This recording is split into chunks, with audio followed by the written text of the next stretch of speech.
इचलकरंजीतील खर्चीवाले यंत्रमागधारकांच्या मजुरीवाढ आंदोलनात अखेर महत्त्वाची घडामोड घडली आहे. आमदार सुरेश हाळवणकर यांच्या मध्यस्थीनंतर आंदोलन 10 दिवसांसाठी स्थगित ठेवण्याचा निर्णय घेण्यात आला आहे. आता येत्या 8 जून रोजी होणाऱ्या बैठकीत अंतिम निर्णय होण्याची शक्यता व्यक्त केली जात आहे.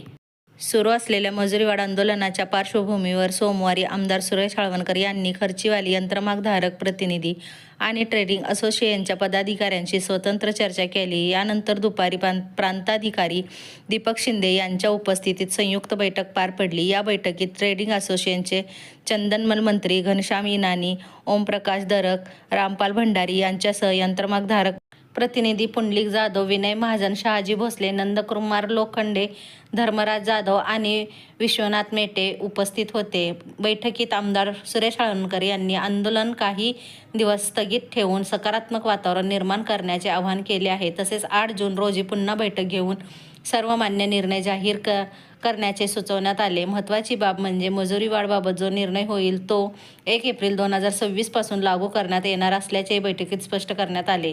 प्रांताधिकारी दीपक शिंदे यांनी सांगितले की आजची बैठक सकारात्मक दिशेने टाकलेले पहिले पाऊल आहे. औद्योगिक शांतता कायम राखण्यासाठी आंदोलन स्थगित ठेवणे गरजेचे आहे. दोन्ही बाजूंनी संयम ठेवून सर्वमान्य तोडगा काढावा.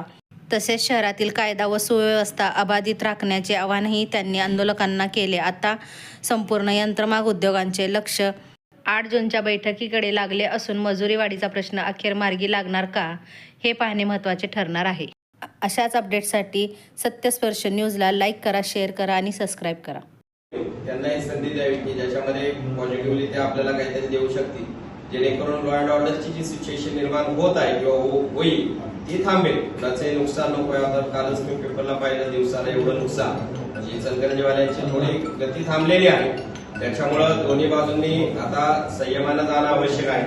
हाळवणकर साहेबांनी ज्या पद्धतीने आपल्याला सांगितले त्या पद्धतीने आपण दोन्ही बाजूंनी ट्रेडिंग वाल्यांनी आपण आता ते 1 तारखेपर्यंत म्हणतात, आपण 6 तारखेपर्यंत म्हणतात. आपण 6 तारखेपर्यंत वेळ घ्या, म्हणजे अजून 15 दिवस आहे.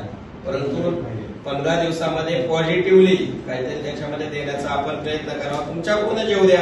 यांची मागणी आहे त्यांनी मांडलेली आहे त्या पद्धतीने तुम्ही पण पहा आपल्याला काय देता येईल, मॅक्झिमम साईडला देता येईल. आणि पुन्हा दुसरा मुद्दा 1 एप्रिलचा जो रेट सांगितला त्या रेटमध्ये किती वाढ द्यायची.